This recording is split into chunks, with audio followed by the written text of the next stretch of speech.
perfection. I wrote the dice and I read him twice. Does something tell me I'm bound to perfection? A thousand years and 2,000 years away we go from the heart. Can you tell? I'd like to see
Oh, salut. Ça va? Oui, bah, on peut pas être partout à la fois, travailler le dimanche et puis arriver le lundi matin et être en pleine forme, hein. Salut. C'est la revue de presse du monde moderne. Elle est à 9 heures ou presque tous les matins ou presque. Vous la connaissez maintenant, vous y êtes abonné. Si ce n'est pas encore le cas, c'est le moment ou jamais. L'idée, c'est de partager avec vous un moment de convivialité numérique pour lire, tel un consultant McKinsey, les gros titres de la presse et vous expliquer de manière très simple, en 5 points efficaces, comment maximiser vos profits. Non, en fait, non, pas du tout. C'est pas du tout ça, la revue de presse. Qu'est-ce que je raconte? Non, c'est un moment où on rigole, en fait, où on lit la presse des oligarques pour rigoler parce que c'est rigolo. C'est triste, mais c'est rigolo. Alors, parlant de tristesse, hein, bien sûr, Boutcha sur toutes les lèvres, les images de ces morts au bord de la route. Alors, certaines images montrent des morts qui se relèvent, hein, mais bon, ça, c'est autre chose. Zelensky, toujours calme pour parler de traité de paix avec Poutine, qui parle maintenant de génocide du peuple ukrainien. Alors, on attend de voir, évidemment, une enquête de la Cour pénale internationale va être lancée pour savoir s'il y a eu crime de guerre, si c'est avéré. Parler de génocide, c'est peut-être un peu prématuré. Toujours est-il que la guerre, c'est de la merde. Il faudrait que ça s'arrête le plus vite possible. Sinon, c'est quoi? C'est simplement une escalade terrible avec une bombe nucléaire qui pourrait tomber d'un côté ou l'autre de la frontière russe. Et ça, c'est vraiment pas souhaitable pour personne. Voilà, donc arrêtez tout de suite ces enfantillages. Arrêtez de tuer des gens pour rien, s'il vous plaît. Si vous voulez de l'argent, c'est simple. Voler les gens, hein, mais sans les tuer. Hein, voilà, bon. Ou vendez des trucs de luxe, ou je sais pas. Enfin bref, mais arrêtez de faire la guerre. Putain, c'est juste insupportable. Et puis Zelensky, si tu peux mettre un pull, parce que nous, on est obligé de baisser le chauffage, de mettre 5 pulls, et toi, tu es tout le temps en t-shirt à expliquer aux gens qu'il faut arrêter de faire prendre du gaz russe. C'est insupportable. C'est limite du trollage. Donc voilà. Ne faites pas appel au cabinet de conseil. Vous me devez 1 million de rien. Parfait, c'est exactement ça. Peace, oui, peace. Il est temps de faire la paix.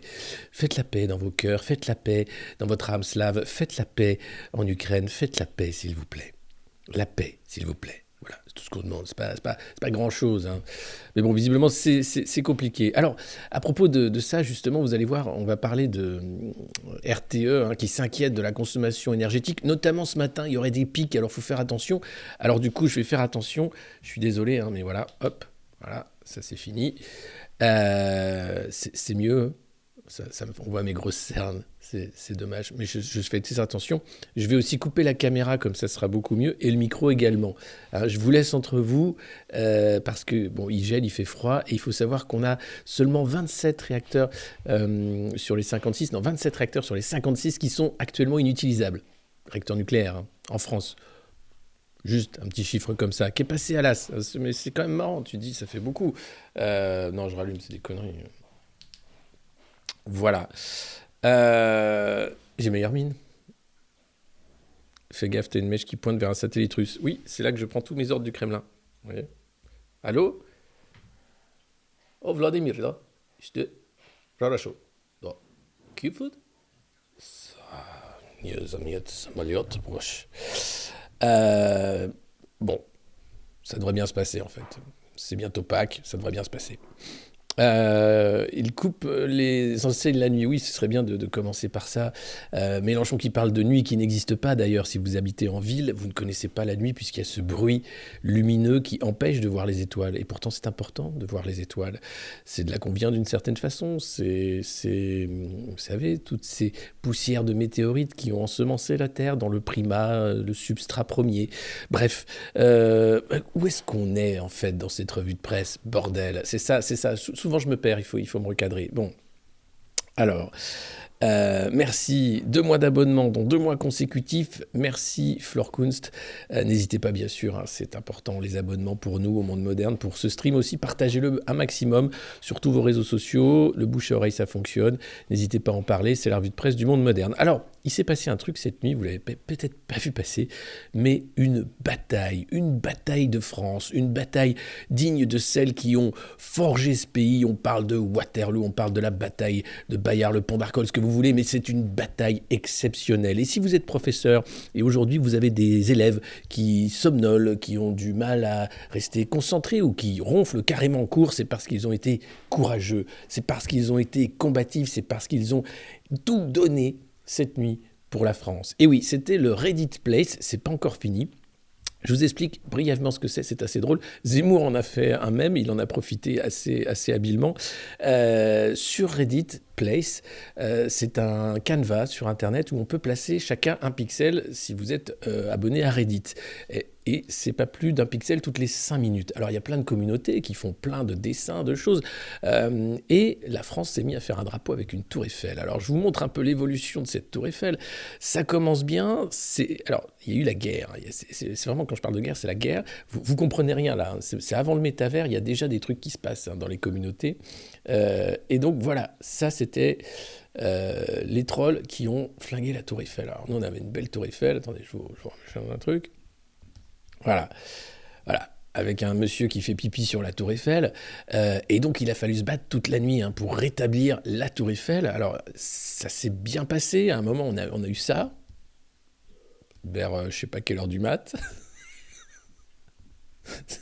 On a effacé le ratio qui faisait un doigt. Voilà, magnifique tour Eiffel. Alors, il faut voir qu'à côté, les trucs bougent pas trop. Le monsieur qui fait pipi a été totalement effacé. Et puis, ce matin... la guerre a continué toute la nuit, hein. Ça s'est pas fini comme ça, vous croyez quoi? Ce matin, on a eu ça. Voilà. Le monsieur qui fait pipi a disparu, le ratio a disparu, la tour Eiffel aussi a disparu, mais on a un magnifique drapeau bleu, blanc, rouge attaqué de toutes parts. Il faut savoir que c'est Kameto, un streamer, qui a lancé le délire. Chacun peut avoir son petit truc. On pourrait même, nous, les modernes, avoir notre petit emplacement dans ce Reddit Place si on était suffisamment coordonnés et suffisamment geek pour réussir un coup pareil. Et donc, moi, ça m'a bien fait marrer et de voir la mobilisation de chacun pour défendre ce drapeau. C'est assez marrant. C'est quoi ces dessins? C'est le Reddit Place, je réexplique pour ceux qui arrivent, un canevas blanc sur Internet, sur la communauté Reddit, où vous pouvez mettre un pixel de la couleur que vous voulez. Il y a 25 couleurs, je crois, mais un pixel toutes les 5 minutes. Et en faisant ça, des communautés entières font différents dessins, des dessins très beaux. Il y a un magnifique, il y a un autre, un dessin avec Arte et un drapeau français avec la guillotine, la fusée Ariane, le coq, etc., qui est très bien fait. Voilà. Et donc il y a eu ce combat toute la nuit pour défendre le drapeau et la tour Eiffel. Voilà les différentes étapes de ce combat. Voilà. C'est magnifique. Mais tu te dis quand même, c'est incroyable. On en est là. Voilà. Donc, soyez indulgents, les profs. Si vous avez des élèves qui ronflent, c'est qu'ils ont fait la guerre toute la nuit.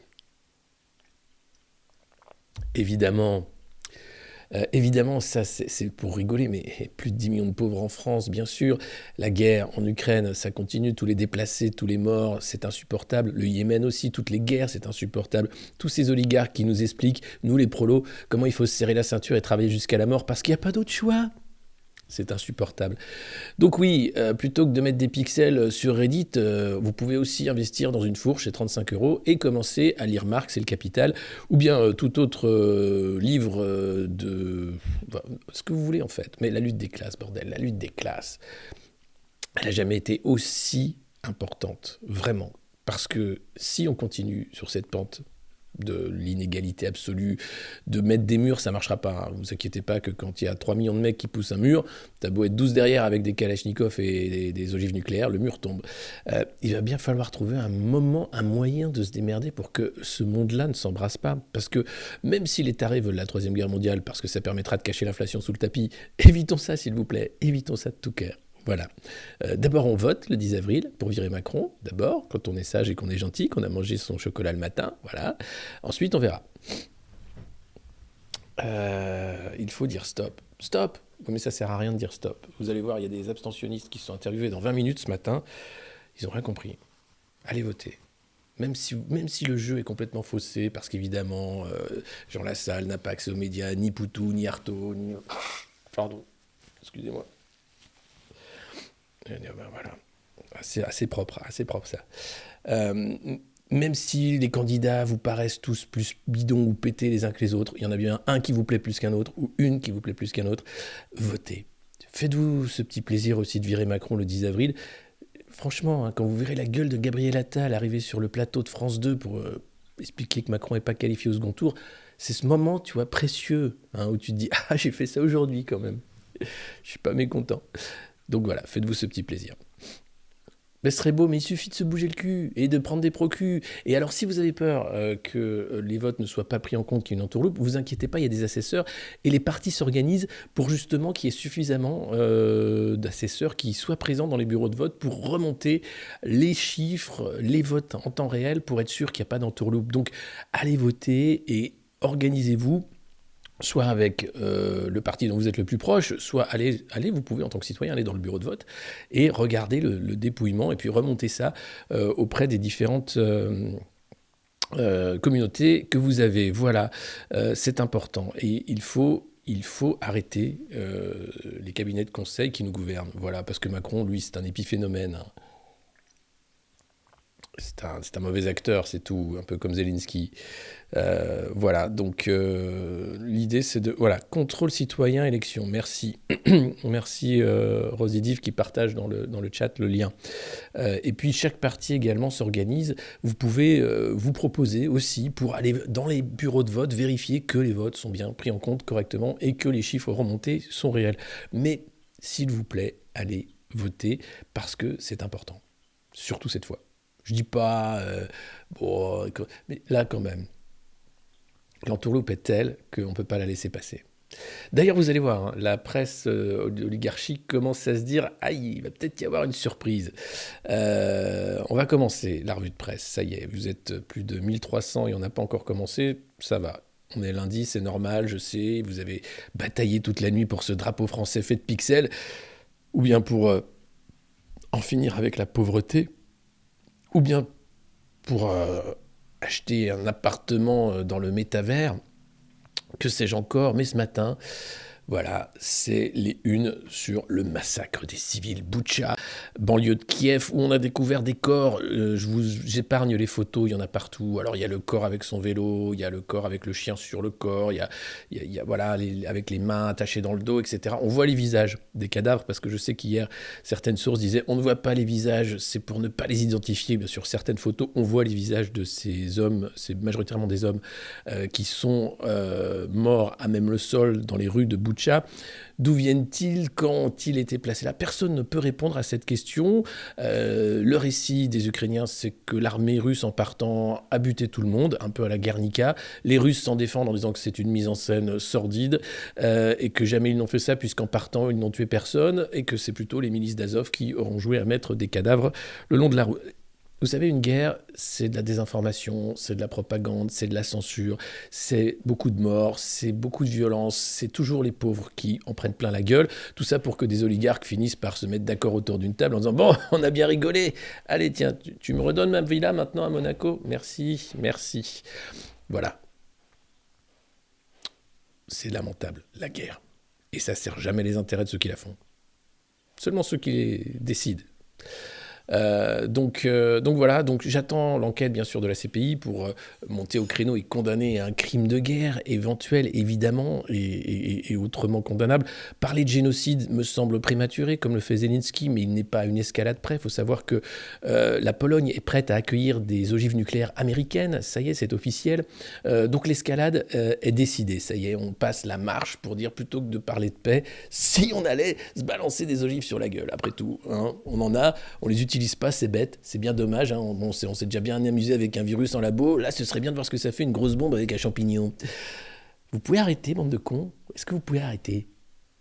Partez, aucun mal ne vous sera fait, mais laissez-nous maintenant gouverner, nous qui ne voulons pas la guerre, nous qui voulons simplement manger, une maison, des études, un avenir pour nos enfants, un avenir de collaboration, hein, mais pas avec l'ennemi, de collaboration entre les humains, un avenir de paix, un avenir où il ne serait pas question de s'asseoir sur des montagnes d'argent magique qui ne sert à rien, mais simplement de partager la richesse pour éviter qu'il y ait des famines, et arrêter de faire des armes de destruction massive, mais plutôt des médicaments qui marchent, pas des trucs qui... Enfin, vous voyez ce que je veux dire, quoi.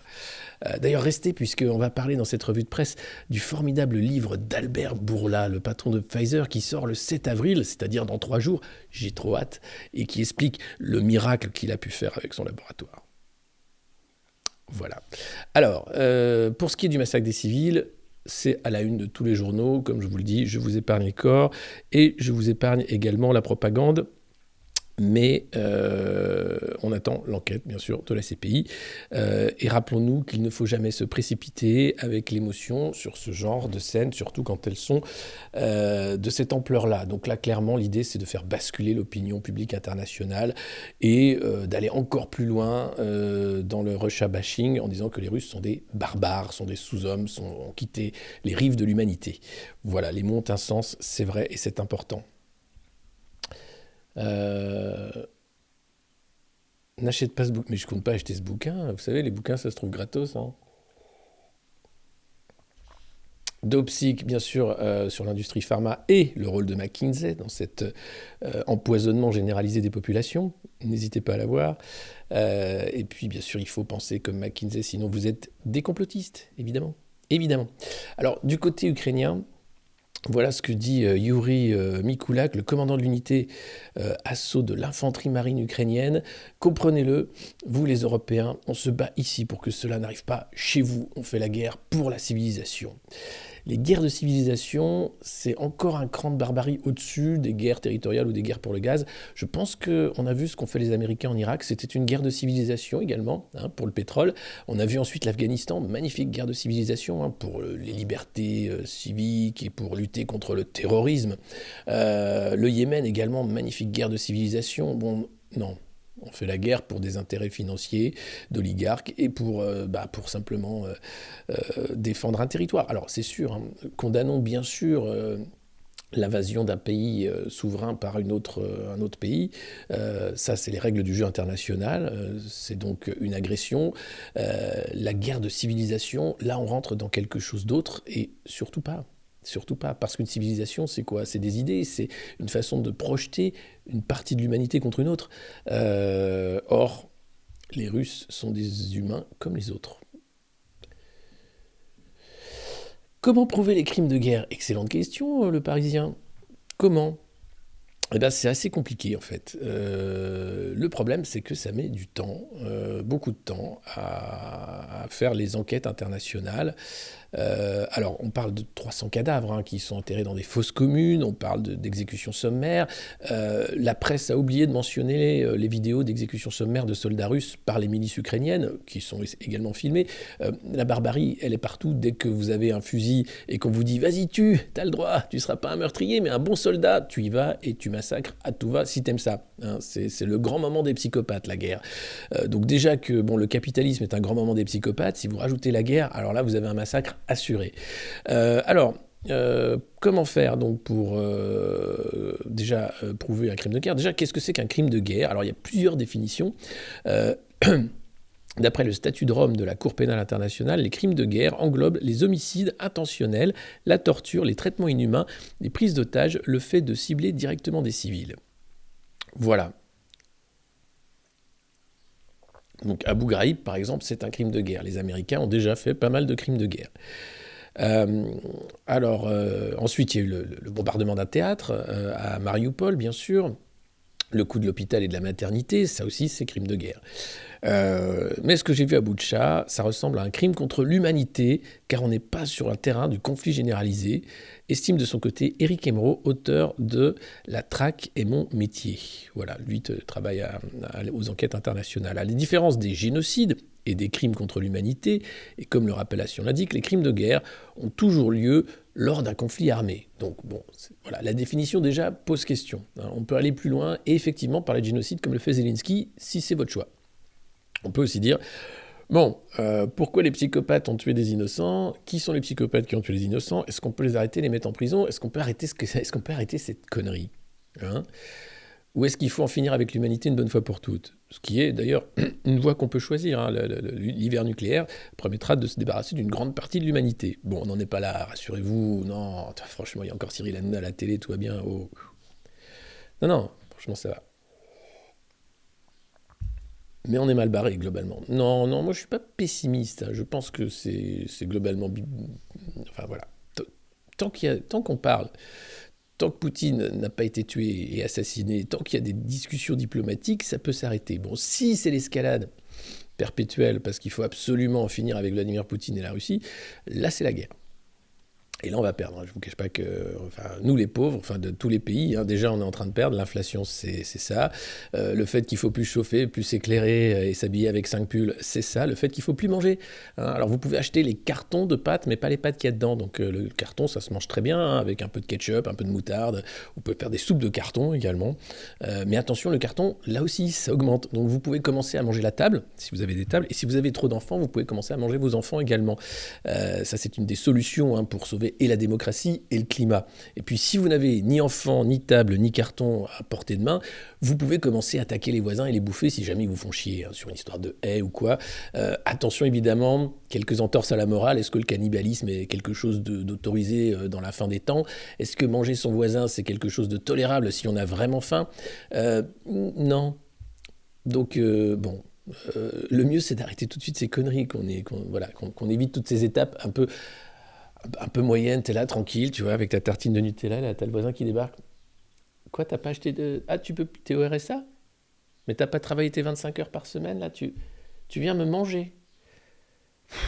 Non, non, non, écoute Michel, on se connaît depuis 25 ans, ça s'est très bien passé jusqu'à présent, je crois que c'est pas le moment de venir chez moi débarquer pour me manger. Tu vois, évitons ça, quoi, juste, évitons ça. Non, pas le Nutella, je rigole évidemment. Non, il y a plein de succès d'années à base de noisettes hein, que les castors peuvent manger au petit déjeuner, ou les non-castors d'ailleurs. Et n'oubliez pas le temps, bien sûr. Mais alors après, tu peux manger, ben oui, manger les riches, évidemment. Le mec qui débarque te bouffer, c'est pas le mec qui peut s'acheter à manger. Hein, c'est le principe. Alors, et on ne mange pas les riches, Cassiopée. On mange personne.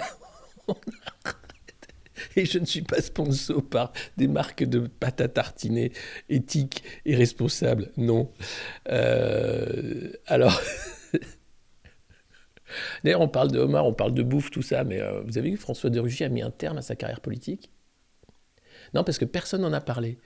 Le mec a dit c'est bon, j'arrête. J'en ai pris tellement plein la gueule que j'arrête. Et personne n'en a parlé. François de Rugy, quand même. Le mec des homards. Ouais. Et Jean-Vincent Placé aussi a mis un terme à sa carrière politique, mais pour d'autres raisons. Hein, voilà. Tu mets trop de mains au cul, Jean-Vincent. C'est pas bien. C'est pas comme ça qu'on fait de l'écologie. Mais je croyais que c'était pour sauver... Non. Excusez-moi, je bouge beaucoup ce matin. C'est désagréable. Surtout pour le public misophone. Mais que voulez-vous? C'est la vie. Salut à tous. Alors on continue donc sur les crimes de guerre. Pardon, j'essaie de rire de l'horreur parce que sinon je serais extrêmement déprimé. Donc il faut faire un travail, oui parfois de dissociation. Et puis essayer de remonter sur les causes, les effets, les conséquences. Hein, la méthode Sharp hein, de Hélène Libwig, par exemple, de la Fondation Reboot. Si vous n'avez pas suivi, c'était dimanche, c'était hier, j'expliquais comment penser comme McKinsey. Ben, c'est simple, il y a des consultants qui t'expliquent gracieusement en plus comment faire. C'est génial. Alors, comment enquêter sur place quand vous voulez enquêter pour prouver un crime de guerre? Bon, les Ukrainiens ayant repris le contrôle de la ville de Boutcha, le travail va consister à identifier les personnes tuées et à vérifier qu'il s'agissait bien de civils. Eh oui, donc déjà, savoir qui sont les morts dans la rue, c'est la base. Ensuite, photographie, rapport d'autopsie, prélèvement, autant d'éléments à charge qui peuvent être recueillis sur place par des magistrats des ONG ou des juristes internationaux, savoir d'où vient la balle dans la nuque de la personne tuée, qui conduisait les tanks, est-ce qu'on n'a pas des images de drones? Les Américains ont des drones partout, là on n'a pas vu quand est-ce que ça s'est passé cette tuerie, on n'a pas des images de caméras de surveillance, il y en a partout aussi, bon, pas à Boutcha, pas en Ukraine. Donc il y a tout un travail pour remonter les faits et savoir ce qui s'est passé, qui a tué ces gens et qui sont ces gens. Les témoignages d'habitants, bien sûr, les images satellites, et oui, et les métadonnées peuvent se révéler utiles. On a des enquêteurs sur le terrain, à la frontière, mais on recoupe aussi les crimes de guerre à distance avec des sources ouvertes, cartes, expertise sur les armements, etc. Voilà, donc dans un premier temps, autorités ukrainiennes et organisations sur place récoltent les éléments. Human Rights Watch, d'ailleurs, a annoncé ce dimanche avoir documenté un viol et des exécutions sommaires commises par des soldats russes du 27 février au 14 mars. Mais il faut aussi que des magistrats neutres se rendent sur la scène de crime pour les vérifier. Et c'est là qu'interviendront les membres de la CPI. Ensuite, qu'est-ce qui se passe si le crime de guerre est avéré ? Voilà, si on dit ça hier, on sait, c'est les Russes, et qu'est-ce qui va se passer? Alors dès le 3 mars, la CPI a ouvert une enquête sur de possibles crimes de guerre en Ukraine, commis depuis le 21 novembre, et nos interlocuteurs s'accordent à dire que le temps de justice n'est pas celui de l'émotion. évidemment. D'ici quelques années, de hauts dirigeants russes pourraient faire l'objet d'un mandat d'arrêt international. Cela pourrait concerner un simple colonel d'armée jusqu'au président russe. C'est ce qu'on a vu lors de la guerre des Balkans. Longtemps après, les procès ont eu lieu sur ceux qui avaient commis ces crimes de guerre et ces massacres. La CPI est la seule juridiction qui peut poursuivre des chefs d'État et elle investigue sur tous les crimes potentiels. Si demain elle considère que Vladimir Poutine est responsable, elle peut délivrer un mandat d'arrêt contre lui. Mais la Russie n'aurait pas d'obligation à livrer Poutine à la CPI car elle n'en est pas un État partie. Voilà, ce qui peut aussi expliquer cela. Moi, les crimes de guerre, je m'en fous, vu que la CPI, je ne la reconnais pas. Ah, bon, effectivement, c'est un problème. Voilà, on empêcherait alors les responsables poursuivis de sortir de leur pays, comme on l'a fait pour les hauts dignitaires syriens, par exemple, où c'était le cas de Kadhafi, qui n'avait pas le droit de sortir de Libye, puisqu'il était sponsor du terrorisme international à l'époque. Voilà, en cas de condamnation, les peines encourues vont jusqu'à la prison à perpétuité. Mais il faut encore que ces crimes de guerre soient avérés. Voilà où on en est. C'est l'état des lieux après les images de Boutcha qui ont fait le tour du monde et qui choquent beaucoup les enfants aussi. Faites attention. Alors évidemment, quand il y a la guerre, moi je me rappelle, j'avais ce débat-là avec le tsunami, je ne sais pas si vous vous rappelez, qui avait fait aussi beaucoup de morts, et cette fois-ci c'était une catastrophe naturelle. Mais il y avait ces images de charniers, de corps, etc. Et fallait-il en parler ou pas aux enfants? Faut-il... Ça dépend un peu. S'ils posent des questions, s'ils ont vu passer un truc, il vaut mieux répondre de manière très honnête. Et sinon, il vaut mieux éviter qu'ils voient ce genre d'images, parce que ce n'est pas des images pour les enfants. Voilà.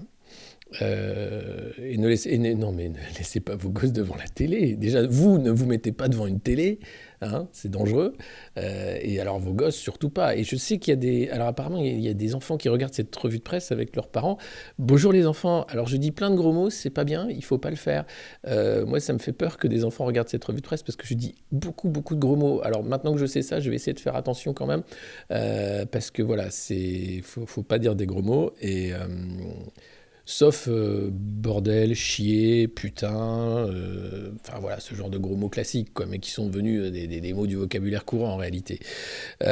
Voilà. 15 ans que je n'ai plus de télé, c'est ça. L'ours Colargol. Colargol, que j'ai appris qui était polonais en réalité. Une invention polonaise, l'ours Colargol.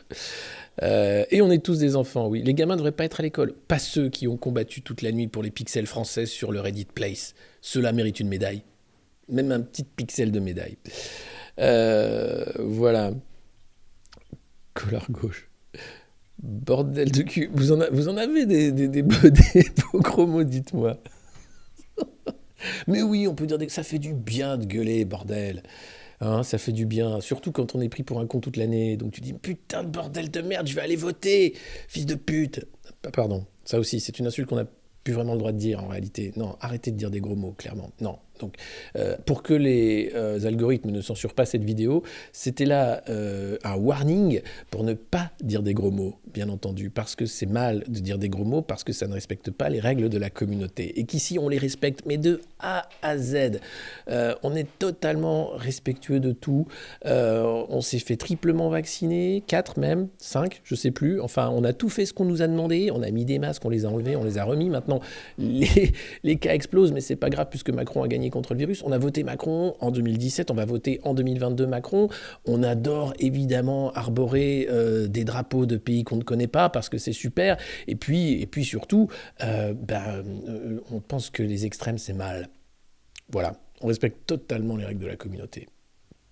Et bien sûr, on adore les pizzas Buitoni, surtout quand elles sont faites avec un peu de caca dans le Nord. Et on pense aux familles endeuillées et à celles qui ont des enfants dans le coma ou à l'hôpital parce qu'ils ont bouffé cette saloperie, qui est un scandale alimentaire d'une ampleur exceptionnelle, là encore. Mais bizarrement, pareil, hein, la pizza Buitoni, on est passé à autre chose. C'est Nestlé. Qui avait conseillé Nestlé pour le rachat de la branche du lait infantile Pfizer? Oh mais merde! C'est l'autre là, celui qui a fait son meeting à la Paris Défense Arena. Incroyable. 1700, vous êtes 1700, vous êtes des dingues. Voilà, on a passé un cap. On était 170 au tout début, là on est 1700. Et c'est que le début, j'ai envie de dire. Merci d'être là tous les matins pour la revue de presse. Merci de rester cool dans le chat, hein, parce qu'on a là aussi, on essaye de se respecter, de se parler, pas de s'invectiver, c'est important. Merci de respecter les règles de la communauté. Merci Jeff Bezos pour tes fusées en forme de bite, merci, c'est génial, merci la vie, j'ai envie de dire merci BHL pour ces grands moments d'entartrage, merci à tous, merci Will Smith pour cette baffe qui fait que non, fallait pas, merci pour ces moments incroyables où finalement quand je vous dis qu'on est à 2 doigts de l'hiver nucléaire mais qu'on s'en fout, c'est que voilà, on peut faire la revue de presse tous les matins, même si RTE nous a dit attention, il faut consommer moins d'électricité, donc elle va être plus courte que d'habitude cette revue de presse, non je déconne. Et vous pouvez bien sûr cotiser sur Patreon pour le bien-être de notre communauté, à nous, celle du monde moderne, et pour qu'on ait des vrais trucs. Alors, regardez, c'est Rebsamen, c'est le maire de Dijon, c'est là où je suis en ce moment. Rebsamen, c'est un ancien du PS, c'est un ancien trotskiste, et il roule pour Macron. Oh alors, il vient même de quitter le PS et de créer la Fédération progressiste pour soutenir Macron. Qu'est-ce que c'est que ce truc ? On va rigoler, hein. Ils sont pour la plupart anciens ministres et députés socialistes écœurés par la campagne d'Anne Hidalgo. Ils ont décidé de sauter le pas, ils soutiendront Emmanuel Macron à la présidentielle et s'apprêtent, selon nos informations, à créer un nouveau parti politique pour l'appuyer au Parlement. Alors, comment marche ? C'est fini, c'est mort, parce que Stan Guerini fait sauter les gens comme ça dans la salle. Je ne sais pas si j'ai encore la vidéo. Bougez pas, je dois avoir ça. C'est d'une tristesse. Ah, voilà. C'est bon. Tu vois Stan Guerini là, qui fait sauter les gens. Ça, c'est le programme de Macron. On saute, allez on sautille, allez. Il y a la table aussi qui aime bien sautille. Ça sautille de ouf. Je crois qu'on reconnaît aussi Amélie Montchalin qui sautille. Ça sautille de ouf. Allez sautillez pour Macron, sautillez pour la retraite à 65 ans, sautillez pour le travail des enfants, sautillez pour la mutilation des gilets jaunes, sautillez, bordel. Voilà, c'est beau. Donc voilà, donc cet ancien trotskiste qui sautille pour Macron vient de créer son parti, parce qu'il faut savoir que donc En Marche n'aura pas de majorité. En Marche est un parti qui s'est autodissous, et donc vous aurez des clochards des LR et des clochards du PS qui vont faire la majorité de Macron en disant ça y est, c'est bon, il est au 2e tour, il est réélu, c'est bon, on peut y aller, on peut être ministre. Allez, j'arrive. Voilà, donc rien à attendre de ce côté-là. Je continue à lire l'article parce qu'on ne sait jamais, il y a peut-être des trucs drôles. Cette nouvelle formation se veut de gauche universaliste pro-européenne réformatrice, refusant de voir disparaître le socialisme. Bon, c'est déjà fait, j'ai envie de dire. Le socialisme, il n'est pas là, il n'est plus là. Non, il est du côté de la France insoumise. Et même plus ailleurs, en fait. Alors, il y a bien sûr quelques réticences avec des décisions gouvernementales. Hein. Bon, quoi, genre le tailladé les tentes dans le Nord, ça c'est socialiste, ça. La déchéance de nationalité, ça c'était socialiste, c'était Valls, c'est vrai. Mais même Valls, on ne sait plus où il est, mais je pense qu'il va rejoindre ce parti, Valls. S'il y a moyen éventuellement d'avoir un poste de délégué régional ou départemental, il va y aller. Hein. Le mec, bonjour, je suis espagnol, bonjour, vous avez du boulot ? Non, je cherche. Ouais, j'ai aucune compétence, non, je sais pas poser un parquet, non, j'ai aucune compétence.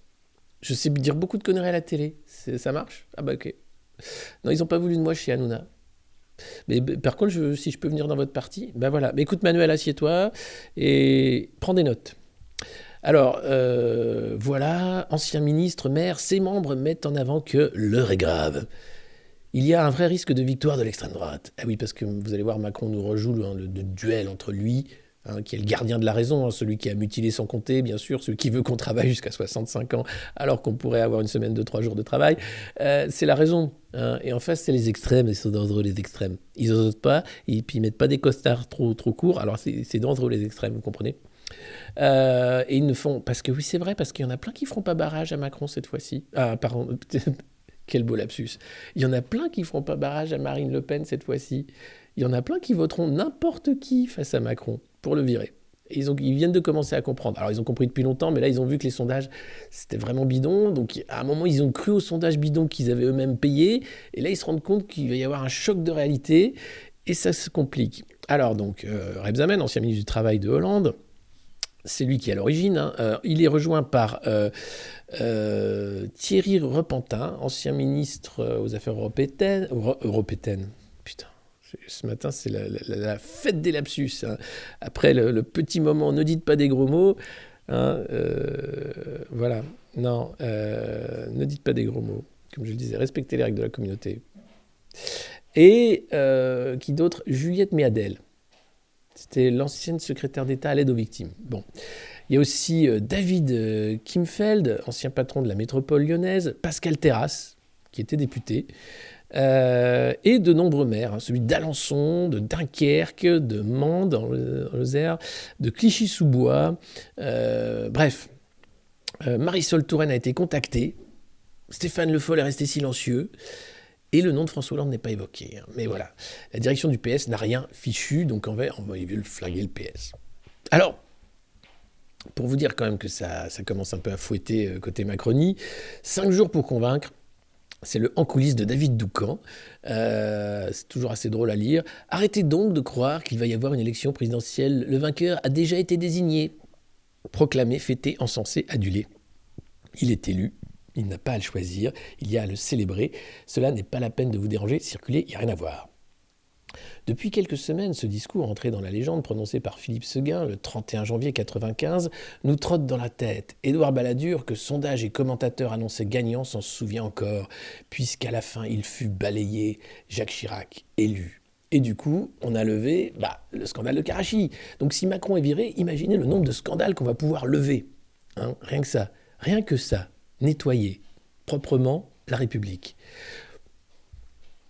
De manière légale, démocratique, judiciaire. Rien que pour ça, c'est important.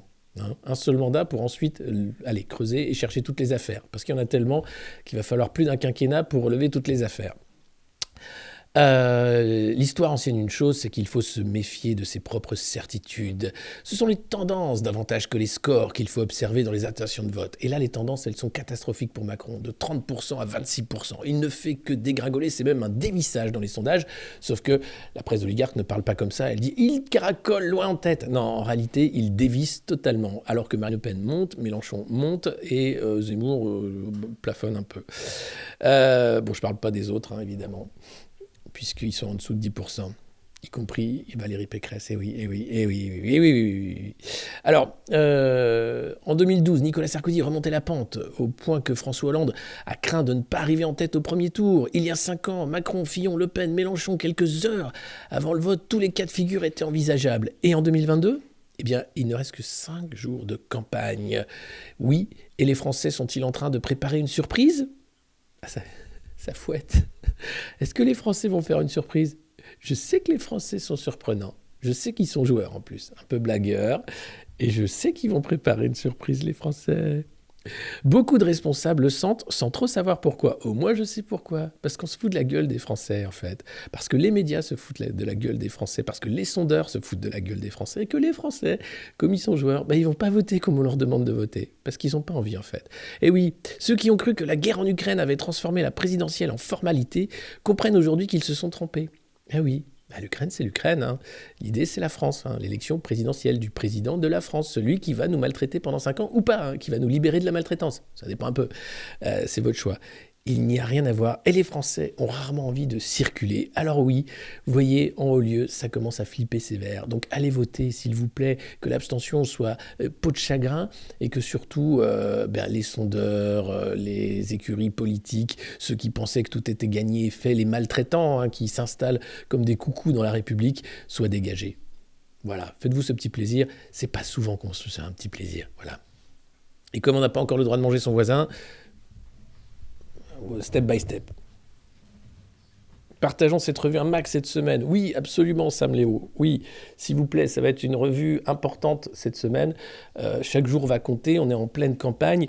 Vous votez qui vous voulez, mais votez s'il vous plaît. Et puis rassurez les gens qui voudraient dire que ça sert à rien, c'est un système perdu, de toute façon, on se fait arnaquer à la fin, qu'on peut compter les votes en réalité, et que si on vote pas, oui, on va se faire arnaquer, que ça sert à rien.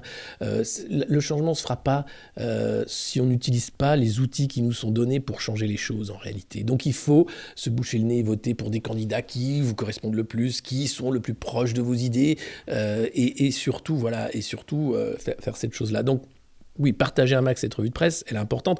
On vous fait une surprise vendredi sur Twitch, et puis sinon, On sera là tous les matins de la semaine pour tenir le fort autant que faire se peut. Donc 5 jours pour qu'Emmanuel Macron disparaisse à jamais des livres d'histoire, 5 jours pour fermer la parenthèse du macronisme, 5 ans de maltraitance, de manipulation, de mépris, de violence, 5 ans perdus pour la France, 5 ans à mentir et à revenir sur finalement les engagements précédents, 5 ans pour en finir avec « moi ce que je veux c'est la retraite à 65 ans ». Parce qu'il n'y a pas d'autre choix possible. Ben non, non, Coco. 1800, non, vous êtes dingue. Eh ben dis donc. Allez, on tape les 2000. Allez, cette semaine, on tape les 2000. Allez, on fait un truc comme ça. Voilà, donc ça flippe un peu. Et puis Anne Hidalgo était au cirque d'hiver et elle a tapé sur Mélenchon comme d'habitude. Rejoignez votre famille, nous a-t-elle dit, aux électeurs de gauche. Elle s'est adressée à ceux qui sont tentés de voter Macron. Non, Macron est de droite. Merci Anne, bien merci, merci. Et puis sinon ce matin c'est un peu Zemmour partout. J'ai déjà changé le paysage politique. Éric Zemmour dans Le Parisien qui explique que oui, même s'il ne va pas gagner, il sait que c'est compliqué, il a complètement bousculé la droite au point de faire cette refondation de la droite voulue lors de la convention de la droite par Marion Maréchal, l'idée étant de casser le mur entre les Républicains et anciennement l'extrême droite, qui est maintenant la droite. Alors, il y a une interview de lui dans le Figaro, on va y revenir, vous verrez que tout est lu par le prisme du déclin français, de l'africanisation, de l'islamisation de la France et de la migration. Là, il a un plan, Éric Zemmour, c'est qu'il va sans doute écrire un livre pour raconter son expérience de candidat, qui va être sans doute un carton dans les librairies.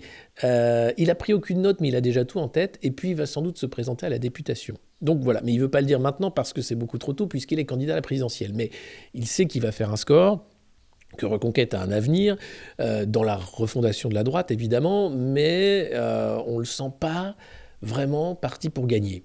Voilà, c'est ce qui ressort de toutes ces interviews, et c'est un peu dommage pour tous ces militants qui, eux, sont au taquet. Quand tu vas à la présidentielle, c'est pour gagner.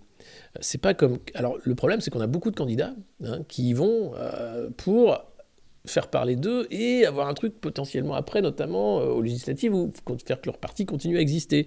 Ou alors, tu as les candidats tête brûlée qui y vont parce que ça permet de défendre des choses que personne ne veut défendre. Lassalle, Dupont-Aignan, Poutou, Artaud, voilà, c'est des gens qui y vont parce qu'ils savent que c'est une tribune phénoménale et que ça n'existe qu'une fois tous les 5 ans. Dans une démocratie non défaillante, ils auraient accès aux médias toute l'année, même en année non présidentielle, et même sans la campagne présidentielle. Donc ce qui ne va pas, c'est simplement la façon dont on traite aujourd'hui la composition politique de ce pays. Évidemment qu'il y a un angle, un prisme qui fait que les Français ne voient pas les candidats anticapitalistes, ne voient pas les candidats souverainistes, ne voient pas en fait tout un pan de la politique qui est souterraine finalement, parce qu'elle n'a pas accès au débat, parce qu'elle n'a pas accès au plateau ni aux caméras. Et ça, c'est grave. Et c'est ça qui fait qu'on est dans une démocratie défaillante et qu'on ne peut pas avoir de choix éclairé tant qu'on n'aura pas accès à tous les candidats qui pourront, et toutes les composantes justement de la vie politique, et notamment souverainistes, anticapitalistes, savoir un peu ce qui se trame dans ces côtés-là, puisque ce sont des tabous aujourd'hui. Quand vous faites de la politique mainstream, vous êtes pour l'Europe, vous êtes pour le capitalisme, et en gros, vous êtes un peu pour le climat parce que ça mange pas de pain. Enfin, ça dépend, maintenant le pain c'est un peu plus cher, il y a du blé, enfin voilà, mais bon, à l'époque ça mangeait pas de pain. Voilà. Alors si, on a complètement le choix cette année, franchement, c'est totalement ouvert. Enfin, on a le choix de virer Macron, c'est un choix important. Alors, scandale des cabinets de conseil, la suite. Vous savez, il y a quelques mois de ça, Cocorico, Bruno Le Maire était très fier d'annoncer que pour traquer les piscines non déclarées, on utilisait maintenant l'intelligence artificielle avec l'aide de Google et de Capgemini, un gros cabinet de conseil qui a une ristourne fiscale énorme pour ne pas payer d'impôts. Bon... Encore une fraude des cabinets de conseil, il se trouve que ça marche pas du tout, que c'est de la merde. Alors, je sais pas combien on a payé ça, le coût des pistaches non détectables mais qui se détectent, et je retrouve pas l'article, donc tout va bien. Comment ça se fait que je retrouve pas l'article? Qu'est-ce que c'est que ça? Attendez, je vais essayer de retrouver l'article. Non, c'est juste celui juste d'avant, voilà. Hidalgo... Voilà. Alors, Certains contribuables se sont déjà déplacés au guichet, furieux de constater leur redressement par le fisc. T'as une piscine, salopard? Voleur! Et oui, dans les centres des impôts des Bouches-du-Rhône, on s'attend à une vague de colère et d'incompréhension, car depuis plus d'un mois, des milliers de courriers ont été envoyés aux contribuables pour leur signaler une hausse de leur prochaine taxe foncière. Faut pas dire des gros mots, les enfants, mais vous pouvez dire...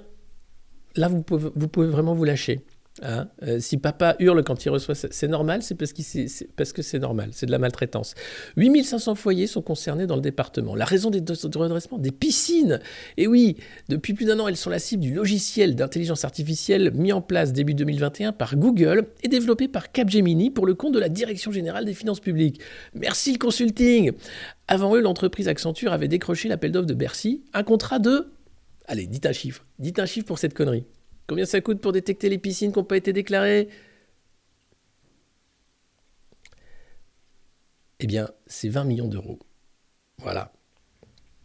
20 millions d'euros pour un logiciel bidon. C'est pas grave, on s'en rend compte maintenant qu'il est bidon. Bon, à l'époque, on a trouvé ça super, c'était une super idée.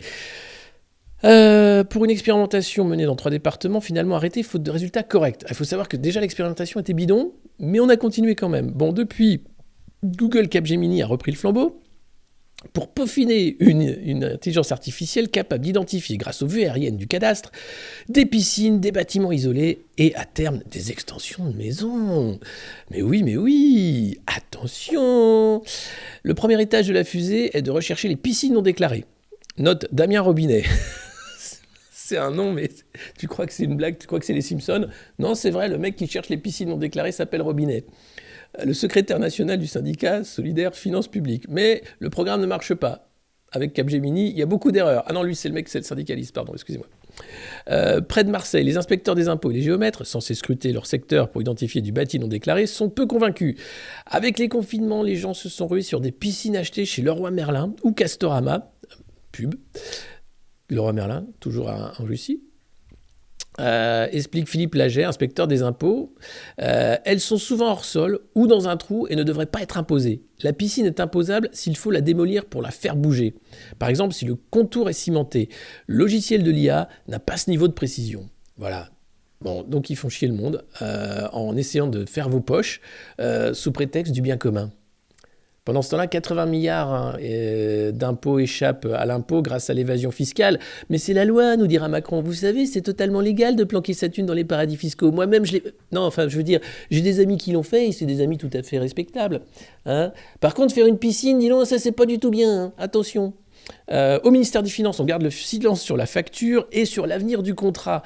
Le coût initial de 20 millions atteint maintenant plus de 40 millions. Et oui, la facture a doublé pour un logiciel. Non mais attendez, 40 millions pour un logiciel d'intelligence artificielle qui regarde des piscines? Mais attends, Antoine, excuse-moi si je me trompe, mais je pense qu'on peut faire ça pour 12 euros. Allez, 12 000 balles par mois, même de maintenance. Allez, même en les volant un peu, en grattant un peu, à 24 000 balles par mois avec la maintenance et le logiciel, je pense qu'on fait un truc propre qui fonctionne. À un moment, il faut arrêter de croire que ces gens-là ont des compétences et qu'ils travaillent pour le bien commun. Non, ils nous font les poches. Et comme en plus, tu as des idiots qui signent des marchés publics et qui se font totalement bobiner parce qu'ils sont bêtes, eh ben voilà. Il faut savoir que les géomètres, qui eux faisaient le boulot, d'aller voir les piscines, voir machin, eh bien il manque actuellement 116 postes qui ne sont pas remplacés pour le moment, puisque l'idée évidemment c'était de ne pas payer des gens, mais de tout faire avec un super logiciel que les consultants ont fait pour 40 millions d'euros. 40 millions d'euros! Mais putain, avec ça tu fais un jeu qui fait le tour du monde. C'est insupportable de voir la façon dont on est maltraité, mal gouverné par cette bande d'incapables. En fait, c'est juste du racket. Je pense qu'on peut même parler d'escroquerie en bande organisée. La justice devrait se saisir de cette affaire. Coucou le parquet national financier. Je sais qu'il a neigé, je sais que vous êtes au ski, tout ça, les batailles de boules de neige, la luge, le snow. Mais il faut rentrer à Paris maintenant, il faut s'intéresser au cabinet de conseil. C'est un scandale d'état majeur. Et Emmanuel Macron ne peut pas se représenter à la présidence de la République. Ce qu'il a fait est un scandale à la fois de collusion, de conflit d'intérêts. Et maintenant, on a la preuve que ça ne fonctionne pas. 40 millions pour aller chercher des piscines par un logiciel d'intelligence artificielle qui ne marche pas. Mais on est où? Non mais... Faites tourner cet extrait-là, c'est pas possible. Non mais 40 millions. On a les chiffres, on a les rendus maintenant. On sait que c'est une arnaque, Que fait le parquet national financier? Il faut aller vite, là. On a 5 jours. 5 jours pour... Monsieur Macron, oui, installez-vous, s'il vous plaît. Vous pouvez lui enlever les menottes. Ça va, on va vous poser quelques questions. Voilà. Vous étiez président de la République. Ça n'empêche pas que voilà, d'autres présidents sont passés aussi sur cette chaise. La première question, monsieur Macron, c'est où sont passés les millions de la banque Rothschild? Les travaux de la maison du tout... Non, on est allé voir, hein, c'est une cuisine Mobalpa. Oui, Brigitte a très bon goût, mais c'est pas la question. Voilà. Et puis ensuite, les cabinets de conseil. Alors, vos amis qui ont fait la campagne de 2007, hein, qui étaient tous donc, associés au consultant McKinsey, pouvez-vous nous expliquer ce qu'ils font maintenant? D'accord. Et pouvez-vous nous expliquer pourquoi vous avez donné 40 millions à Capgemini pour faire un logiciel d'intelligence artificielle qui ne fonctionne pas? 40 millions, c'est très très cher. C'est pas... Mais n'importe qui, tu sais... Mais comme je vous dis, 24 000 par mois, c'est déjà du vol avec la maintenance et le truc. Non, on est on est au-delà du réel. Il faut vraiment faire péter ce truc. Cette affaire est énorme. Partagez un max. 40 millions pour un logiciel d'intelligence artificielle pour voir avec Google Maps si les piscines sont des piscines ou pas déclarées. Mais vous vous rendez compte de l'arnaque? Putain, mais les cabinets de conseil, d'abord, leur premier truc, c'est d'être très très fort pour arnaquer les truffes qu'il y a dans les ministères. Hein. Les mecs arrivent, bonjour monsieur le ministre, bonjour. Écoutez, nous avons un logiciel d'intelligence artificielle dernier cri, magnifique, qui va vous permettre d'identifier les piscines non déclarées. Et là, tu as Bruno Le Rebond qui arrive, oh, c'est quoi, c'est génial, oh, bah dites donc. Et alors, on peut se connecter, regardez, on peut se connecter sur son téléphone et regarder qui a sa piscine et qui n'a pas sa piscine en temps réel, regardez. Là, c'est une piscine qui se construit, regardez, oui, à Fort-Calquier, absolument, regardez, je zoome, et oui, c'est chez Monsieur Castaner, absolument. Mais non, mais ce que je veux dire, c'est que, voilà, c'est un logiciel de haute technologie, ça les vaut, les 40 millions, non, les 20 millions, mais... Non mais il faut une rallonge parce qu'en fait ce qui se passe c'est que Google a mis à jour et nous on n'a pas eu le temps de mettre à jour parce que bon on avait fait ça sur un TO7 parce qu'on utilise de la technologie française. Mais bordel, vous me virez tout ça le 10 là? 5 jours pour virer tout ça. Allez hop dehors. Allez, il y a Pôle emploi là-bas, pardon, France Travail. Tu vas aller à France Travail, tu vas trouver un boulot, t'enlèves ton costard là, voilà, tu mets un t-shirt, tu apprends à faire des choses avec tes mains, faire des piscines par exemple, et tu te barres. Et tu t'en vas, et tu arrêtes de prendre les Français pour des cons.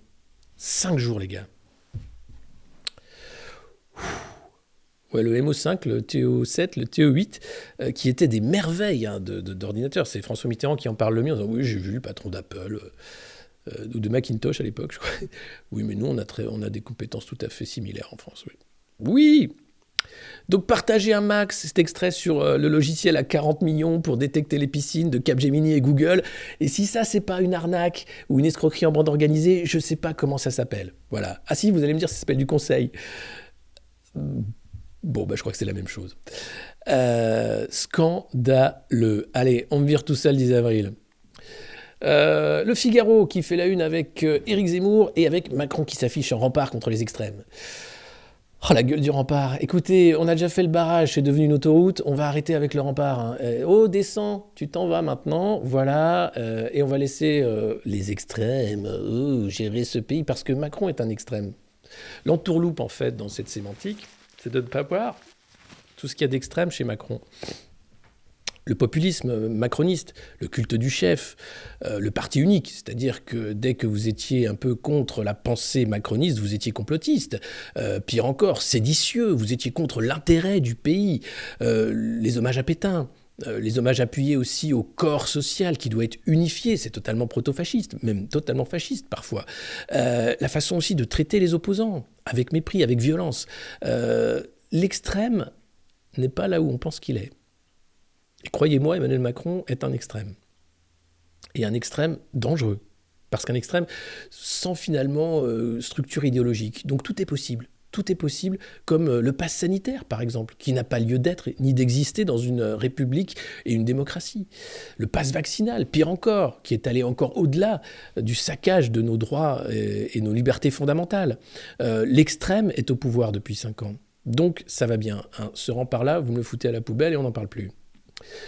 Éric Zemmour, je suis le seul vote vital pour sauver la France et rebâtir la droite. J'ai dit rétablir la droite, non, ça ce sera pour plus tard. Rebâtir la droite sur des bases solides, sur ses frêles épaules, mais pour aller encore plus loin dans la lutte immigrationniste contre l'africanisation et l'islamisation de la France. Alors cette interview, c'est du Zemmour, hein, de A à Z. C'est-à-dire le mec fait carrière sur une idée globalement qui est il faut sauver la France, sinon elle va devenir africaine. Bon, voilà. Alors attendez, il faut que je retrouve l'article, j'ai tout fermé. Ah, j'ai fait bien de la merde aujourd'hui. Mais en même temps, c'est pas moi, c'est eux. Voilà. Voilà. Alors, l'interview de Zemmour, voilà. Hop, le candidat de Reconquête assure ne pas croire au sondage et dit sa certitude d'être au second tour. Bon, en vrai, dans le Parisien, il dit autre chose. Mais bon, il faut, comme je vous le dis, faire confiance à ces militants. Et les militants sont ultra remontés de Reconquête. Ils veulent vraiment mettre Zemmour au second tour. Pourquoi vous êtes-vous porté candidat à la présidentielle? Une partie des objectifs que vous poursuivez ont-ils été atteints? Rien ne me destinait à être candidat. Je faisais le même métier que vous. Ah, c'est vrai, en plus il est au Figaro, c'est chez lui. Hein. C'est Charles Sapin, Vincent Trémollet-de-Villiers qui l'interviewe, c'est des potes. Hein. Donc c'est un peu l'interview genre poète, allez on rigole, on te fait une belle page de candidat quand même. Eric, franchement, chapeau. Hein. Mais j'imagine la gueule de l'interview en off, tu sais. Les Français m'ont connu il y a bien longtemps. Je menais une vie risquée. J'étais souvent seul contre tous et je vivais sous protection policière, mais j'étais heureux. Pourtant, une inquiétude me taraudait et venait gâcher mon bonheur. J'avais le sentiment de comprendre ce qui allait arriver à notre peuple et d'être impuissant. Nous sommes des millions, et chaque jour plus nombreux, à avoir peur pour notre pays. Mais il faut arrêter d'avoir peur, putain, bordel de merde. Encore des gros mots les enfants, je suis désolé, mais arrêtez d'avoir peur. Arrêtez d'avoir peur du virus, peur de la guerre, peur de l'étranger, peur. Dépasser les peurs, comme dirait Albert Bourla. C'est l'amour. Hein. Le vaccin, c'est de l'amour, par exemple. Et c'est ce que disait Bourla. Hein. Il faut dépasser la peur pour... Voilà. Hein. Mais sans parler du vaccin, et sans parler de l'amour, arrêtez d'avoir peur. Vous avez peur de quoi, bordel? On n'est pas envahi, on n'est pas en grand remplacement. Je veux bien peut-être, dans certaines soirées, Eric s'est senti un peu grand remplacé, mais ça c'était il y a longtemps, c'est autre chose. Le monde a changé. Hein. Alors après, je veux bien la lutte civilisationnelle, le machin, le truc, mais c'est son seul discours. C'est pas ça, une élection présidentielle, ça va au-delà en fait. Donc voilà, juste ça, Eric. Voilà. Bon. Alors je sais pas pourquoi j'ai viré. Il y avait la bannière promo qui a disparu. Bon. Tout disparaît, c'est n'importe quoi en réalité. Je ne comprends pas ce qui se passe. Ah, voilà, c'était là. Pardon. Je ne sais pas comment je l'ai enlevé. Et donc, cette interview d'Éric Zemmour, je continue. Non pas les modernes, les modernos. Les modernos, bordel.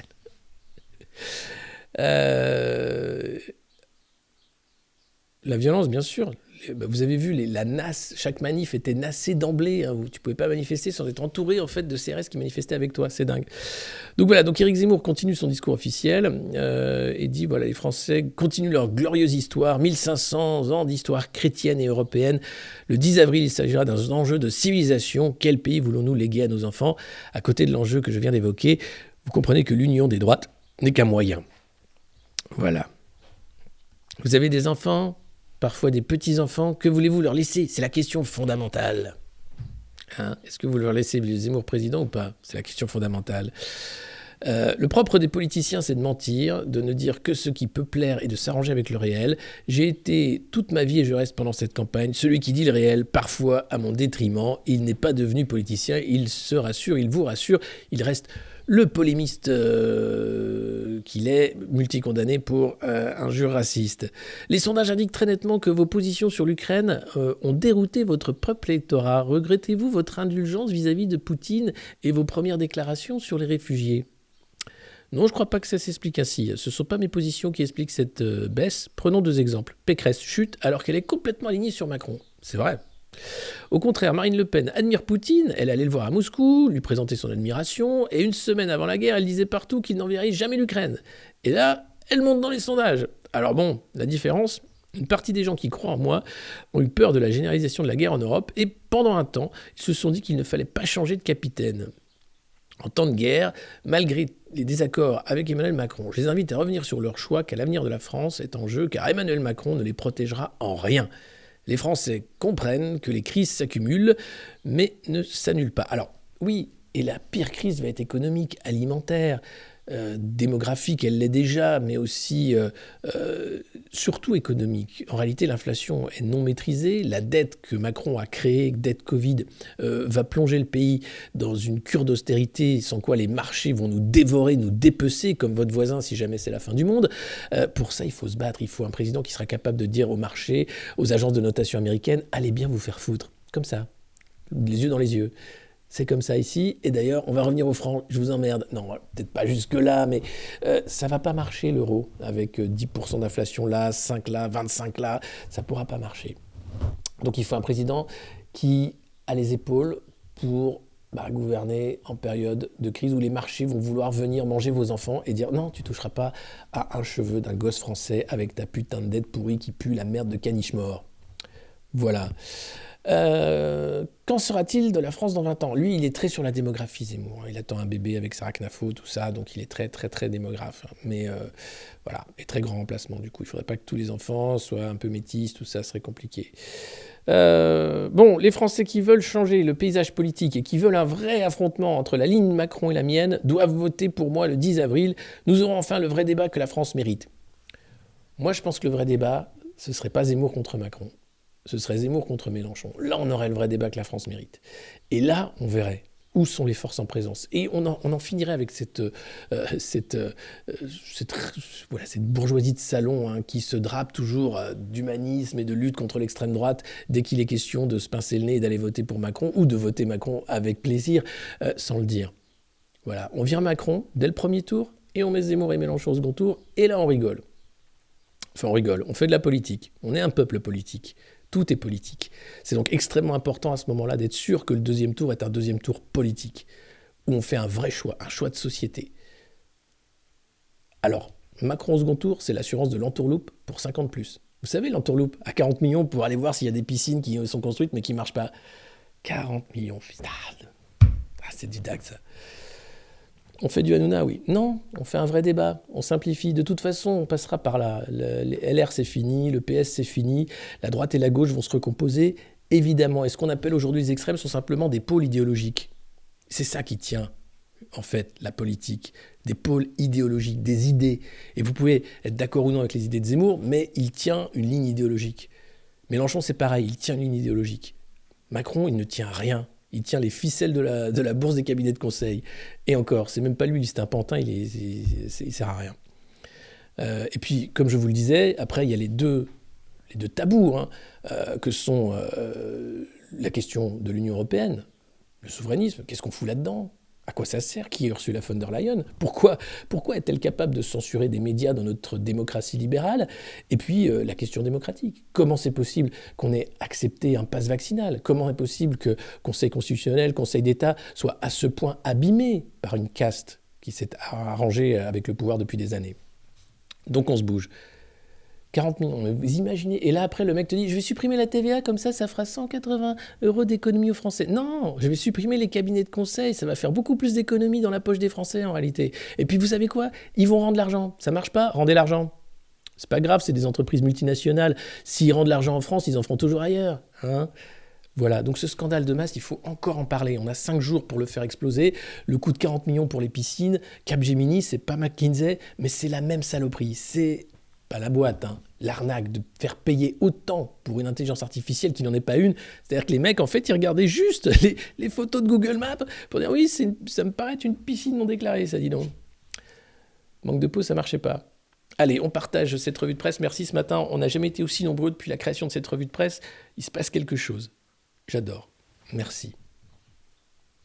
5 minutes pour comprendre contre les accusations contre Macron, le Parisien. Ben ouais. Ah, c'est vrai ? Jean-Brigitte, c'est bien Brigitte ? On a les preuves ? Où ? J'ai pas vu passer ça, ce serait drôle. Bon, ça sent la récolte. Le 10 avril, on change tout. Ouais. Enfin, le 10 avril, on vote. Déjà, on vote. Après, on voit, les gars. Et puis, cette alerte sur la consommation électrique. Attention, déconnez pas, les gars, ce matin, comme je vous l'ai dit. J'ai failli faire la revue de presse sans lumière parce que je trouvais que c'était quand même malsain pour la démocratie de faire ça. Vague de froid, parc nucléaire diminué, le gestionnaire du réseau de transport électrique appelle à modérer la consommation et envisage d'importer jusqu'à 11 gigawatts pour éviter tout risque de panne. C'est ça l'indépendance énergétique dont on nous parle. 27 réacteurs indisponibles sur les 56 que compte le parc nucléaire national exploité par EDF. 27 réacteurs sur 56 qui sont indisponibles. Mais pourquoi, me direz-vous ? Parce que parce que il faut le.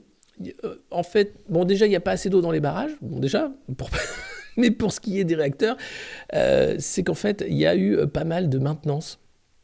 Et donc des réacteurs qui ont été fermés pour faire un peu un état des lieux de la vétusteté des installations nucléaires françaises parce que c'est un peu dangereux. Et donc attention, si vous consommez beaucoup, les collectivités doivent modérer leur consommation lundi matin.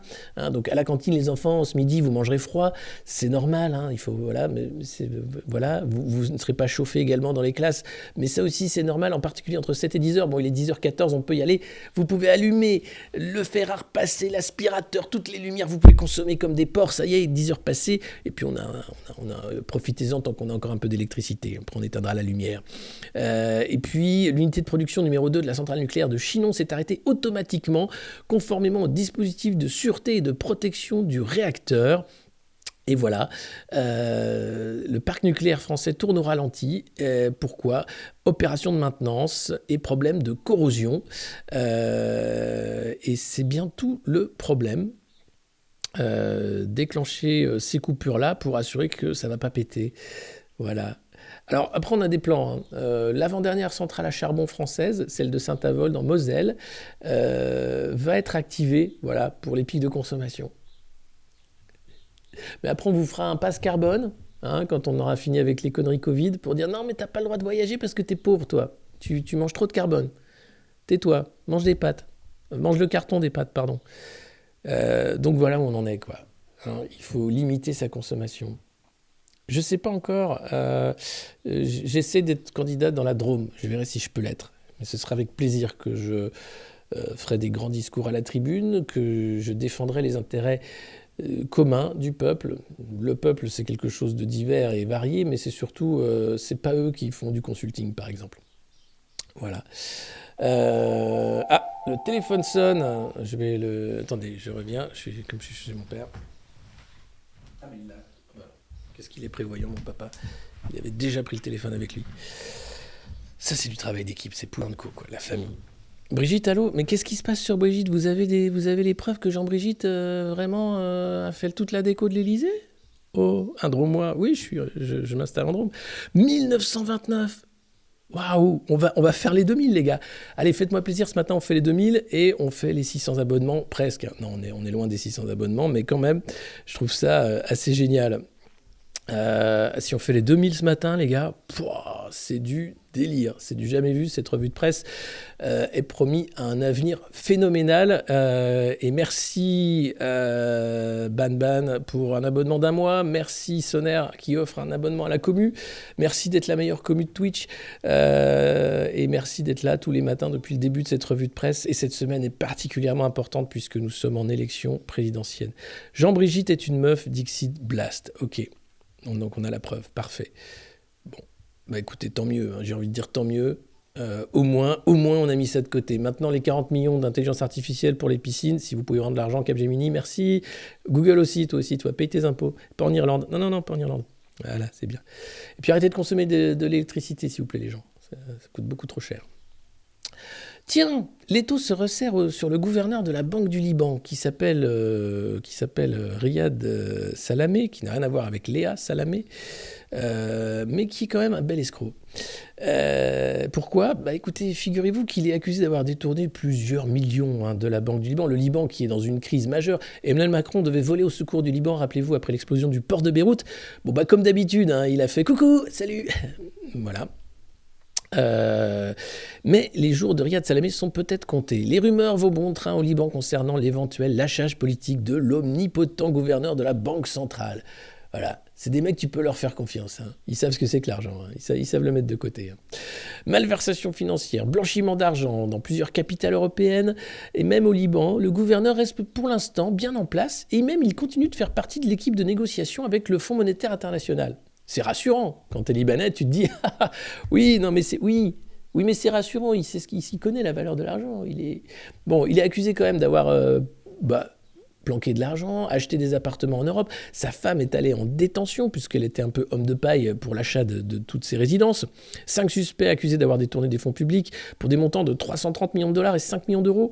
Entre 2002 et 2021, Riyad Salamé et ses proches, dont la fortune est estimée à plusieurs centaines de millions d'euros, hop, je les prends dans la caisse, hop, je les mets dans ma poche, j'ai fait fortune.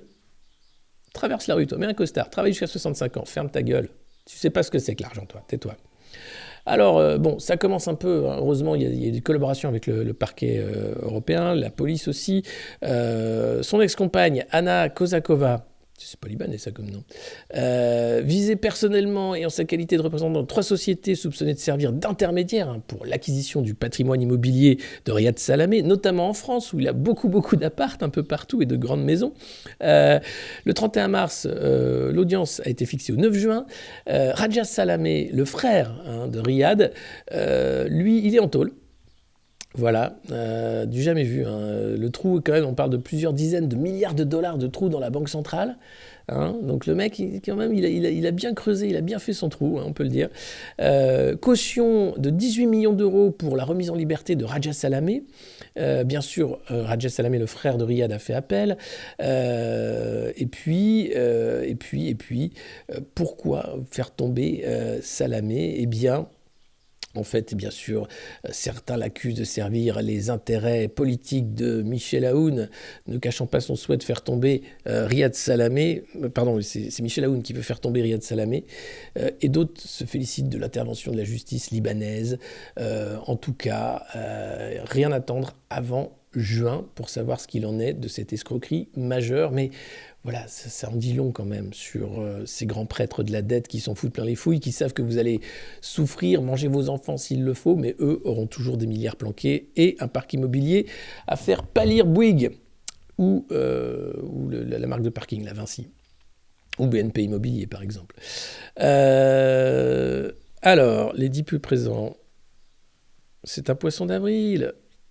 Ah, mais alors les gars, Riyad, non, c'est vraiment son nom, Riyad Salamé.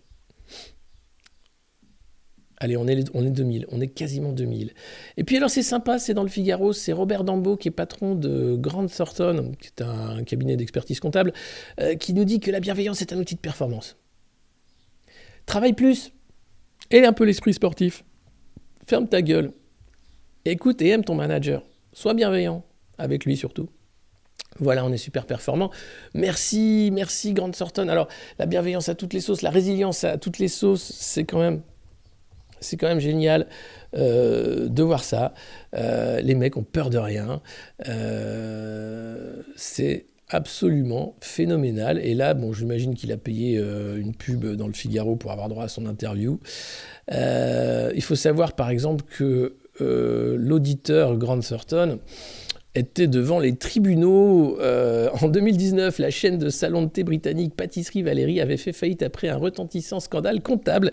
Les liquidateurs réclament 200 millions de livres sterling de dommages et intérêts au cabinet d'audit pour négligence présumée. Ça, c'est bienveillant, c'est Grant Thornton. Hein. Et oui, donc eux étaient liquidateurs, Grant Thornton, commissaire aux comptes pendant 12 ans. Négligence dans les audits, 200 millions réclamés.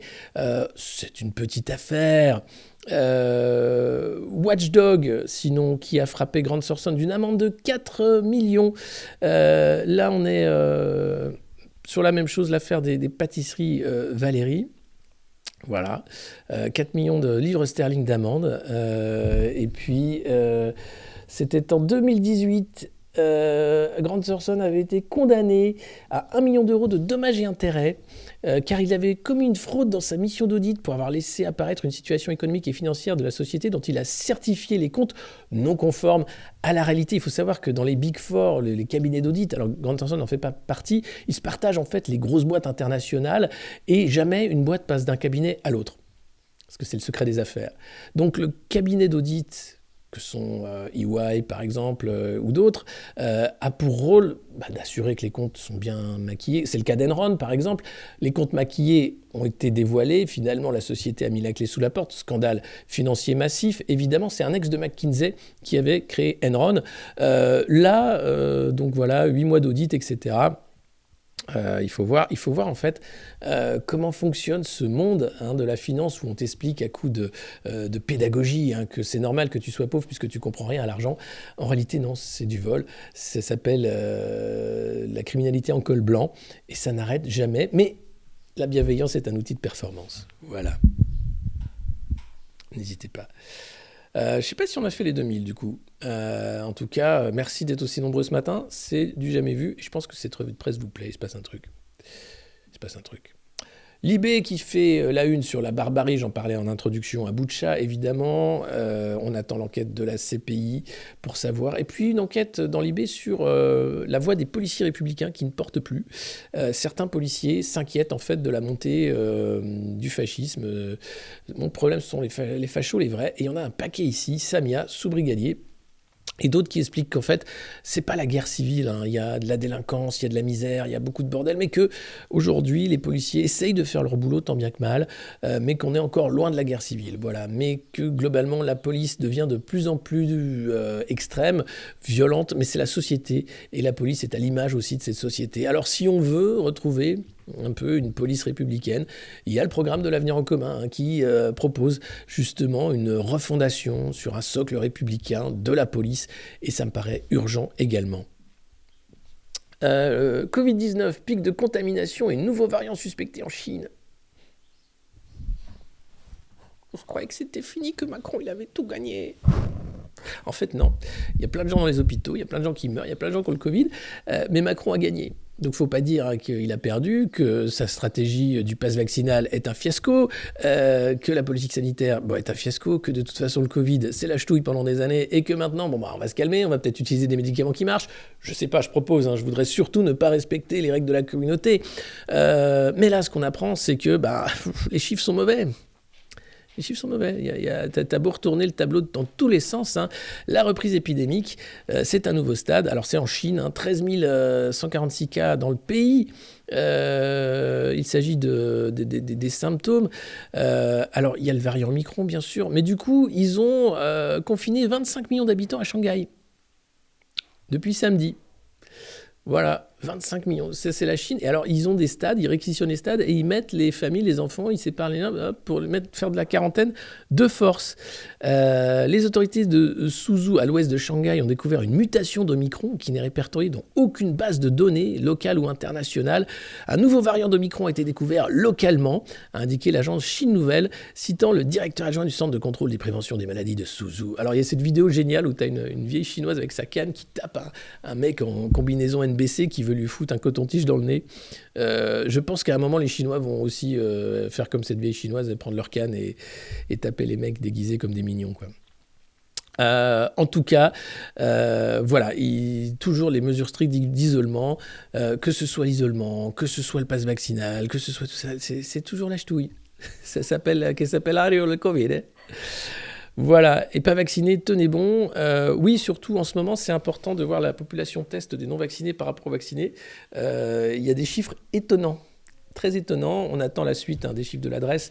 Mais encore une fois, vaccinez-vous, c'est très important. Il faut faire plaisir à Albert. Albert, d'ailleurs, qui est là. Et je ne voulais pas finir cette revue de presse sans parler de Albert. Oh non, ça, c'est pas Albert. No, she's Albert. Albert Bourla. Which is very important. I wrote a book on the exceptional work that Pfizer did in creating the vaccine in only 6 months. Et oui, Albert sort un livre, Réaliser l'impossible, un vaccin de 3 doses, 4 booster, impossible. Impossible n'est pas Bourla. Alors il t'explique, alors c'est évidemment un magnifique livre de propagande, pour s'assurer que Pfizer a eu raison, que tout est génial. Épopée, le laboratoire Pfizer, allié à BioNTech, a mis au point en 9 mois et produit la majeure partie des vaccins innovants à ARN messager qui ont permis de contrer la pandémie. Ah bon ? Pardon ? Excusez-moi, non, parce que je croyais qu'il travaillait sur un nouveau vaccin universel ou un vaccin contre Omicron. On en est où exactement de la... D'accord. Joe Biden a fait son second booster, oui, c'est le petit vieux qu'on voit derrière Albert Bourla, c'est le président des États-Unis. Il était sur scène il y a 4 jours de ça, il savait pas pourquoi, il disait ah oui, c'est mon deuxième booster, qui était en fait sa 4e dose, mais pour pas dire aux gens que c'est la 4e dose, on a inventé le terme de second booster, sans doute un cabinet de conseil. Albert Bourla retrace dans un livre les dessous de cette prouesse scientifique et industrielle, réalisée en un délai jugé impossible. Extrait exclusif, c'était dans le JDD hier. Alors voilà. Bon, je ne vais pas parler comme Albert, because when I do Albert Bourla, I do in English, because I speak English. Actually, he's a Greek, Jewish Greek. That's what he say in the book. Et je vais le dire en français. Je suis un juif grec extraverti qui a émigré aux États-Unis, tandis qu'Ougour est un turc musulman introverti qui a émigré en Allemagne. Ougour, c'est le mec de BioNTech, parce qu'en fait, Pfizer sans BioNTech, ça n'existe pas. Les milliards engrangés par ces deux firmes, c'est d'abord parce que c'est BioNTech, cette petite firme qui a créé l'ARN, qui n'avait rien créé avant ça, qui a été contactée par Albert pour créer ce truc, ce vaccin. Et Albert, lui, a mis les labos Pfizer, la machine Pfizer, pour produire des milliards et des milliards et des milliards de doses, alors que c'est BioNTech qui avait la solution ARN. Ougour, il nous faudra peut-être des mois pour finaliser tous les accords nécessaires, les contrats de recherche, de fabrication, de commercialisation. Albert, votre parole me suffit, me rétorqua-t-il. Nous pouvons lancer immédiatement les travaux. Il vaudrait mieux que nos avocats se concentrent avant tout sur l'accord de recherche. Ainsi que nous serons prêts, nous le signerons. Les autres contrats peuvent attendre. Voyons, Albert. Albert, votre parole me suffit. Oh yes, honestly, I'm very touched. Bon, et alors, j'acceptais aussitôt. Je sentis qu'avec BioNTech, nous pouvions et devions réfléchir de manière différente. La crise exigeait une approche nouvelle. Le calendrier impossible. Opération Lightspeed. Alors, chez Pfizer, l'opération de produire 3 milliards de vaccins, ça s'appelait Lightspeed. L'idée était simplement de faire des centres de production amovibles, un peu comme des tentes, mais des tentes stérilisées un peu, pour produire maximum. Le 19 mars 2020, nous avons organisé une réunion portant exclusivement sur le vaccin. Sur mon agenda, on pouvait lire simplement « Plan de vaccination Covid-19 ». Par la suite, cela devint une sorte de réunion d'équipe du GIGN sur ce que nous appelons aujourd'hui le projet Lightspeed. Sous ce nom, c'est sous ce nom qu'elle apparaît sur mon agenda. Et c'est une coïncidence si quelques mois plus tard, l'administration Trump nomma son groupe de travail sur la réaction au Covid-19 Opération Warp Speed. Et oui, car c'est Trump qui a proposé des milliards au labo avec Warp Speed. Milliards que Pfizer a renoncé à avoir parce qu'en réalité, ces milliards demandaient de la transparence. Donc eux, ils ont préféré faire leur vaccin et tout garder, leurs documents. Alors maintenant, les documents sortent, on apprend que Pfizer a recruté 600 personnes, par exemple, pour essayer de voir un peu les effets secondaires de ces vaccins, pour comprendre un peu comment ça se passe. Que, évidemment, les études qui parlaient de 95% d'efficacité n'étaient pas tout à fait complètes. Et voilà. Et donc, ils sont allés très vite. Mais en allant très vite, ils sont peut-être allés trop vite, en fait. Et puis alors, il est très fier, Albert, parce qu'il y a eu James Bond au labo. Le jeudi 5 novembre, l'équipe du projet Lightspeed se retrouva dans le cadre de ses réunions régulières, 2 jours après l'élection présidentielle contestée. Oh, bah oui, aïe, c'est vrai, c'est, vous savez, le Capitole. Qu'est-ce qui se passe? Pourquoi j'ai un truc qui fait blabla? Mon Dieu. Je ne comprends pas. Ah, c'est ça, pardon. Voilà, j'ai trouvé.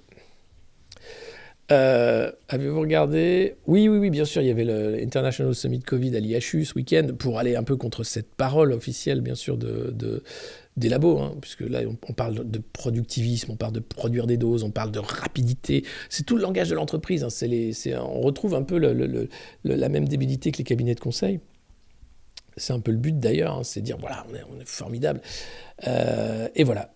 Donc, dès le dimanche soir, nous saurons à quoi nous en tenir. Ce jour-là, l'équipe prend connaissance des résultats de l'essai de phase 3. Je m'étais dit qu'une efficacité de plus de 60% serait un bon résultat. Mais le biostatisticien nous déclara, sur les 94 cas de Covid-19 confirmés, 90 se sont déclarés au sein du groupe placebo. Choqué, j'avais l'impression d'avoir mal entendu. Je l'interrompis brusquement. Vous avez dit 19 ? 1 et 9. Non, 90, 9 et 0. Et oui, parce que c'est 1990 en anglais, donc on comprend mieux déjà pourquoi Albert n'a pas compris. Mais quel est le taux d'efficacité ? Il est de 95,6%, monsieur, grâce à nos études qui sont pas super bien faites, en fait, vous dira Christine Coton. Mais comme il n'a pas eu Christine Coton au téléphone, bon, il dit, voilà. Les jours suivants, une armée de scientifiques compila les données nécessaires à une demande d'homologation par les agences de régulation. Et puis, on nous avoua qu'il était trop risqué de passer par le site habituel, donc il fallait transmettre les données sur un disque dur où toutes les données étaient enregistrées et les téléverser sur un site en ligne. L'opération Warp Speed fait appel au service secret américain. Et oui, on nous avisa que le mot de passe lors de l'échange serait Yellowstone. Il te donne le mot de passe. Ok. Nos employés travaillèrent jusqu'au dernier moment pour sauvegarder les données sur le disque dur. Et le jour de l'échange, le vendredi 20 novembre, comme dans une scène de James Bond, 2 gros SUV noirs identiques s'immobilisèrent devant notre bâtiment de Collegeville en Pennsylvanie. Les agents furent conduits dans la pièce où étaient stockés les disques durs et récupérèrent le bon. Les 2 parties signèrent les documents relatifs à l'échange et les agents du Secret Service demandèrent à tout le monde de quitter la pièce. L'un d'eux rangea le disque dur dans son sac, et l'autre mettait un disque dur vierge dans un sac identique. Quand ils quittèrent les lieux, personne ne savait lequel portait le véritable disque. Mais ça se trouve, du coup, ils n'ont pas pris le bon pour dire que c'était les résultats, je sais pas. Enfin bref. Et la semaine avait été longue. Voilà, donc c'est ce bouquin qui sort le 7, Obtenir toujours plus. Début 2021, nous nous sommes engagés publiquement à fabriquer 2,5 milliards de doses avant la fin de l'année. Eh bien, je suis très fier du succès de l'équipe de production. Si j'avais appris quelque chose durant les 28 années passées chez Pfizer, c'était bien que les cadres ont tendance à sous-estimer leurs capacités et que dans une entreprise comme la nôtre, leurs subalternes se sous-estiment encore plus. Il faut se dépasser. Chacun est capable de davantage que ce qu'il croit, de se surpasser, d'aller au-delà de ce qu'il estime possible. Et c'est vrai, hein, on n'a jamais pensé que c'était possible d'aller aussi loin dans un truc pareil. Mais il l'a fait, hein, je veux pas, voilà. En tout cas, ce bouquin promet de grands moments de LOL. C'est Albert Bourla.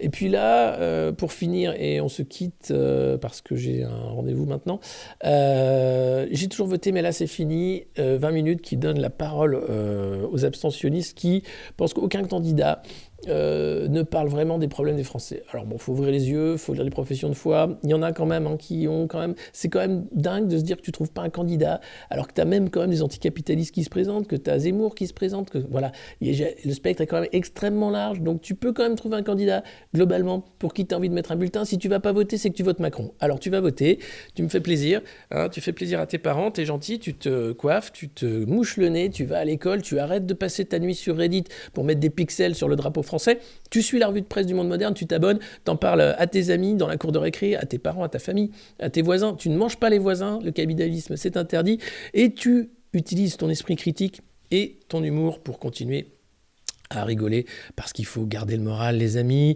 et ne pas prendre tout ça trop au sérieux. Merci d'avoir suivi la revue de presse du Monde Moderne. Demain, rendez-vous à 9h également, comme d'habitude, on se retrouve avec grand plaisir. Vous pouvez également nous soutenir sur Patreon, si vous le souhaitez, devenir oligarque du Monde Moderne pour la modique somme de 1 euro par mois. Tout cela est possible, et vous pouvez vous abonner ici, via Twitch, ou sur notre chaîne YouTube, en parlant de cette formidable revue de presse autour de vous. Merci, je vous fais plein de bisous et je vous dis à demain, ciao.